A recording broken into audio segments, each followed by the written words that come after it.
अस्सलामुअलैकुम दोस्तों, मैं वफ़ा लांघा आपको अपने चैनल ग्रामर इन डिटेल में खुश आमदीद कहता हूँ।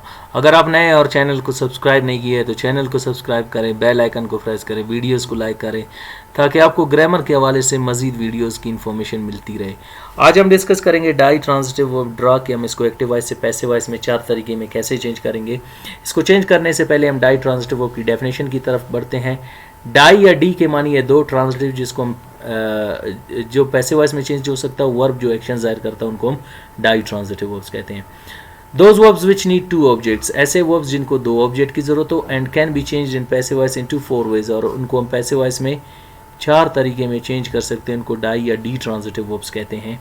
डाई ट्रांजिटिव वर्ब्स को एक डायरेक्ट ऑब्जेक्ट की जरूरत होती है और एक इनडायरेक्ट ऑब्जेक्ट। डायरेक्ट ऑब्जेक्ट की डेफिनेशन क्या है? ऑल नॉन लिविंग्स, जितने भी गैर जानदार है उनको हम डायरेक्ट ऑब्जेक्ट कहते हैं। And all livings are called indirect object, जितने भी जानदार हैं उनको हम इनडायरेक्ट ऑब्जेक्ट कहते हैं। तो तमाम गैर जानदार को हम डायरेक्ट ऑब्जेक्ट कहेंगे, तमाम जानदार को हम इनडायरेक्ट ऑब्जेक्ट कहेंगे।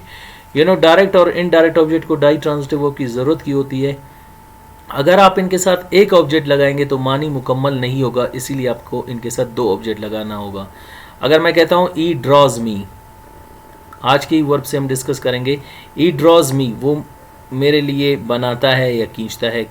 अभी देखो, मेरे लिए क्या बनाता है या खींचता है, या मुझे बनाता है या खींचता है। देखो, मैं कोई तस्वीर नहीं हूँ जो मुझे बनाता है, तो मानी मुकम्मल नहीं है इन द सेंस, ये इनडायरेक्ट ऑब्जेक्ट हुआ। अगर आप डायरेक्ट भी लगाएंगे तो मानी मुकम्मल नहीं होगा। जैसे he draws a picture,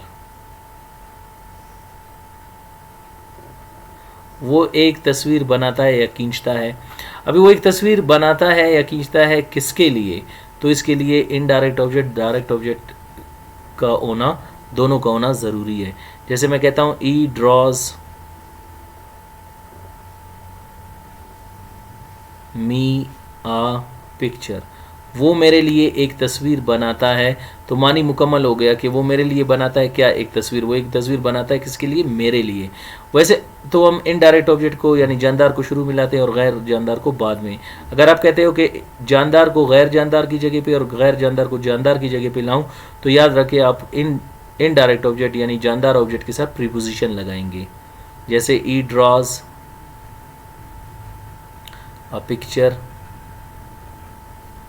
for me, वो मेरे लिए एक तस्वीर बनाता है, वो एक तस्वीर मेरे लिए बनाता है। तो यहाँ पे मानी मुकम्मल और वाज़ेह है इन जुमलों में, पहले और दूसरे में, क्योंकि आपने इनके साथ डायरेक्ट और इनडायरेक्ट ऑब्जेक्ट दोनों लगाए हैं। मेन टारगेट है कि हम इसको पैसिव वॉइस में 4 तरीके में कैसे चेंज करेंगे, और आज हम इसको डिस्कस करेंगे कि हम इसको 4 तरीके में कैसे चेंज करेंगे। आज का जो टेंस है वो है द पास्ट परफेक्ट टेंस, जिसको फ़ेल माजी मुकम्मल कहते हैं। इस टेंस में चेंज करने के लिए पहले हम इस टेंस की डेफिनेशन को पढ़ेंगे। We use this tense for those actions which started before a certain time in past and having result before another action in past, जो माजी में किसी मुकर्ररा वक्त में शुरू हुए और उसी वक्त तक जारी थे, उसके लिए हम द पास्ट परफेक्ट टेंस को यूज़ करेंगे। इसके हम सिंपल सेंटेंसेस को डिस्कस करेंगे। 2 sentences which make simple statement are called simple sentences. वो जुमले जो सादा बयान ज़ाहिर करें उनको सादा जुमले या फ़िक्रे कहते हैं। Teacher had drawn his student a picture, teacher had drawn a picture for his student. देखो, उस्ताद अपने तालिब इल्म के लिए एक तस्वीर बना चुका था, उस्ताद एक तस्वीर अपने तालिब इल्म के लिए बना चुका था। देखें, रूल्स को हम डिस्कस करेंगे। टीचर यानी सब्जेक्ट को जब आप ऑब्जेक्ट की जगह पे लाएंगे, by his teacher, by his teacher, by teacher, by his teacher, तो यहाँ पे ये ऑब्जेक्ट नहीं कहलाएगा बल्कि इसको हम एजेंट कहेंगे। एजेंट का उर्दू क्या है? काम करने वाला। जुमले में काम कौन कर रहा है? देखिए, बाय इस टीचर यानी उस्ताद के ज़रिए ये काम किया जा चुका था, तो इसके लिए हम क्या यूज़ करेंगे? एजेंट। इसको हम क्या कहेंगे? एजेंट। और जब आप ऑब्जेक्ट को यानी स्टूडेंट को या अ पिक्चर को सब्जेक्ट की जगह पे लाएंगे, फर्स्ट और सेकंड सेंटेंस में इनडायरेक्ट सब्जेक्ट ऑब्जेक्ट को सब्जेक्ट की जगह पे लाएंगे, और थर्ड और फोर्थ में डायरेक्ट ऑब्जेक्ट यानी गैर जानदार को लाएंगे। तो यहाँ पे इनको हम सब्जेक्ट तो कहेंगे, लेकिन इनको हम doer of an action subject नहीं कहेंगे, बल्कि इनको हम कहेंगे टाइटल या टॉपिक सब्जेक्ट, जिनको उर्दू में हम कहते हैं उन्वान। और उन्वान सब्जेक्ट की डेफिनेशन क्या है? अ पर्सन, प्लेस और a thing in a sentence which we are talking about. कोई शख्स, जगह या चीज़ जिसके बारे में हम बात कर रहे हैं, उसको भी हम सब्जेक्ट कहते हैं। देखो फर्स्ट और सेकंड सेंटेंस में हम किसी शख्स के बारे में बात कर रहे हैं यानी स्टूडेंट के, थर्ड और फोर्थ में हम किसी चीज़ यानी पिक्चर के यानी तस्वीर के बारे में बात कर रहे हैं। जब आप इनडायरेक्ट ऑब्जेक्ट को पहले और दूसरे जुमले में लाते हैं यानी जानदार को पहले और दूसरे जुमले में सब्जेक्ट की जगह पे लाते हैं तो बाय इस टीचर शुरू में आएगा, अ पिक्चर बाद में, अ पिक्चर शुरू में आएगा, बाय इस टीचर बाद में। इसी तरह जब आप थर्ड और फोर्थ जुमले में डायरेक्ट ऑब्जेक्ट यानी गैर जानदार को सब्जेक्ट की जगह पे लाते हैं तो बाय टीचर शुरू में आएगा, फॉर इज स्टूडेंट बाद में, फॉर स्टूडेंट शुरू में आएगा, बाय इस टीचर बाद में। जुमले कुछ इस तरह से ट्रांसलेट होंगे, कुछ इस तरह बनेंगे। Student had been drawn by his teacher a picture, student had been drawn a picture by his teacher, a picture had been drawn by teacher for his student, a picture had been drawn for student by his teacher. तर्जुमा आप इस तरह करेंगे, उस्ताद अपने तालिब इल्म के लिए एक तस्वीर बना चुका था। उस्ताद एक तस्वीर तालिब इल्म के लिए अपने तालिब इल्म के लिए बना चुका था। तालिब इल्म के लिए उसके उस्ताद के ज़रिए एक तस्वीर बनाया जा चुका था। तालिब इल्म के लिए एक तस्वीर उसके उस्ताद के ज़रिए बनाया जा चुका था। एक तस्वीर उस्ताद के ज़रिए उसके तालिब इल्म के लिए बनाया जा चुका था। एक तस्वीर तालिब इल्म के लिए उसके उस्ताद के ज़रिए बनाया जा चुका था। नेक्स्ट हमारे पास है नेगेटिव सेंटेंसेस यानी मनफी जुमले।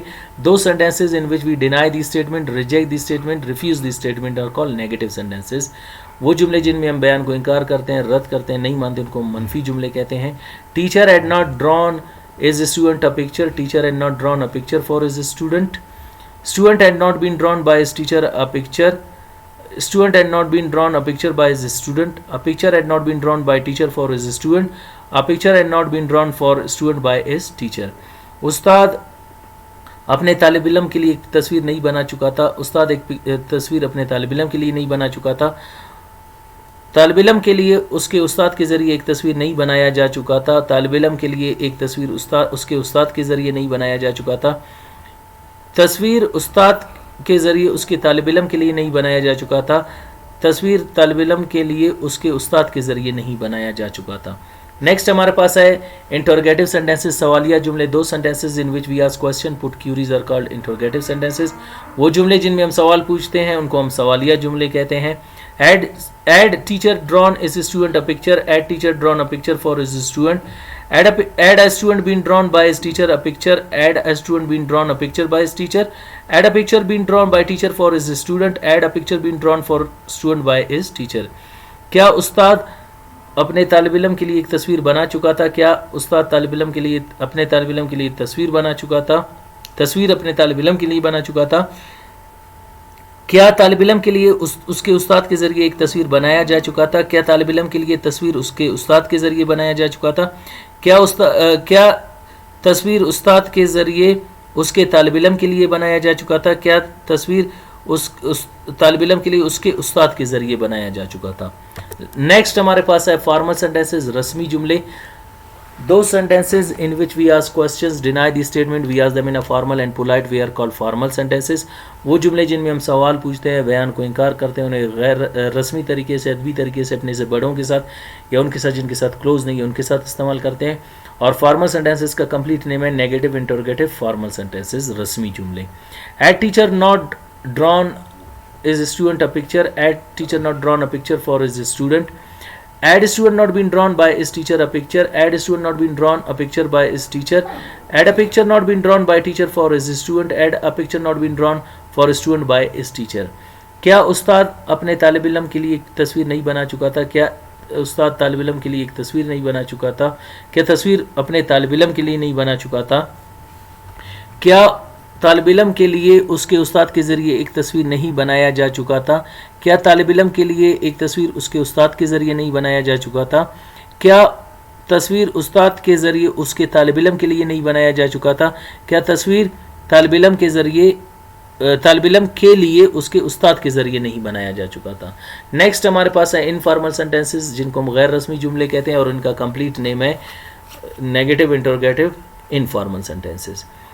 दो sentences in which we ask questions, deny the statement and we ask them in a informal way. वो जुमले जिनमें हम सवाल पूछते हैं, बयान को इनकार करते हैं, उन्हें गैर रस्मी तरीके से, बेअदबी तरीके से, अपने से छोटों के साथ या दोस्ताना माहौल में दोस्तों के साथ इस्तेमाल करते हैं, उनको इनफॉर्मल सेंटेंसेस कहते हैं। एड नॉट का शॉर्ट फॉर्म एडेंट होगा। Hadn't teacher drawn his student a picture, hadn't teacher drawn a picture for his student, hadn't student been drawn by his teacher a picture, hadn't student been drawn a picture by his teacher, hadn't a picture been drawn by teacher for his student and hadn't a picture been drawn for student by his teacher. क्या उस्ताद अपने तालिब इल्म के लिए एक तस्वीर नहीं बना चुका था? क्या उस्ताद तालिब इल्म के क्या उस्ताद एक तस्वीर अपने तालिब इल्म के लिए नहीं बना चुका था? क्या तालिब इल्म के लिए उसके उस्ताद के ज़रिए एक तस्वीर नहीं बनाया जा चुका था? क्या तालिब इल्म के लिए एक तस्वीर उसके उस्ताद के ज़रिए नहीं बनाया जा चुका था? क्या तस्वीर उस्ताद के ज़रिए उसके तालिब इल्म के लिए नहीं बनाया जा चुका था? क्या तस्वीर उस तालिब इल्म के लिए उसके उस्ताद के ज़रिए नहीं बनाया जा चुका था? तो ये हो गए डाई ट्रांसिटिव वर्ब ड्रा के जुमले द पास्ट परफेक्ट टेंस यानी फ़ेल माजी मुकम्मल में। उम्मीद करता हूँ आज का लेक्चर आपको समझ आ गया होगा। मिलते हैं अगले लेक्चर में, अपना ख्याल रखिएगा। अल्लाह हाफ़िज़।